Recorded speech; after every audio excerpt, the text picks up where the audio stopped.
What do you think is more important? Is it knowledge or is it experience?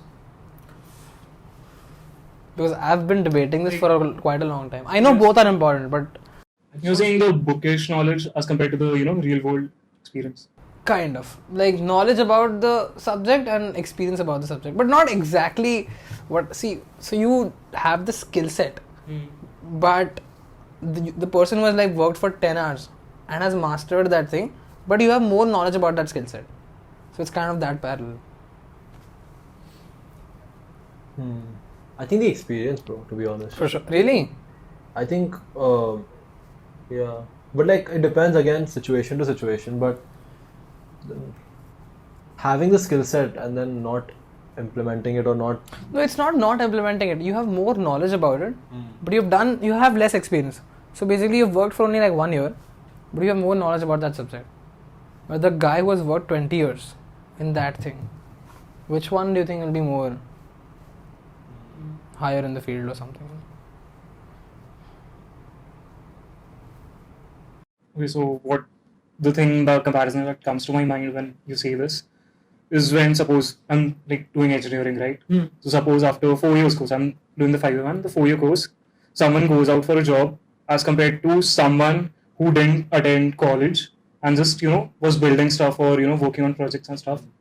Would he get a better job or the one with from an IIT or a world-renowned college? Not saying IIT is world-renowned or world-renowned colleges. I'm just saying that from a really well-known college, someone gets that degree, is really skilled, has 4 or 10 CGPA and something. And this guy, he didn't go to college, he failed the entrance exams, and he worked for 4 years on small projects and stuff. But he knows the thing very well. But the one from the college also knows it very well, but he doesn't have any on-hand project or the real world. Yeah.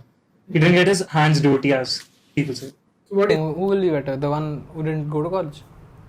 I would like to side with, at the initial stage, the one with the more renowned college or something. He might be able to get the better job, but the one without the one working on real projects and building something, I feel he has the more skill set to communicate with people, to work on real projects, and will grow at a much faster rate. I think the one who's not gone to college will be more resilient. That's one thing I understand. The guy with the knowledge will be like, okay, but then he won't know how to handle failures. The fact that he was working for 5 years on one thing particularly, and he failed and he kept going. He had that experience. Okay, let's just trial and error. He kept doing trial and error, and he went through that 5 years. Makes him resilient to anything, and then he can face a lot more obstacles than the guy who has knowledge. But there's a but. The thing is, I would side with the guy who has more knowledge about the field. Who has, of course, who's a new person in the field, but who has more knowledge I think knowledge is the most important asset. Episode 3, guys. Knowledge is the final boss. I feel both are important. Of course, both are important. If you don't implement, then there's no point. That's what the point of hustling is also, I feel. You need to gain both the things.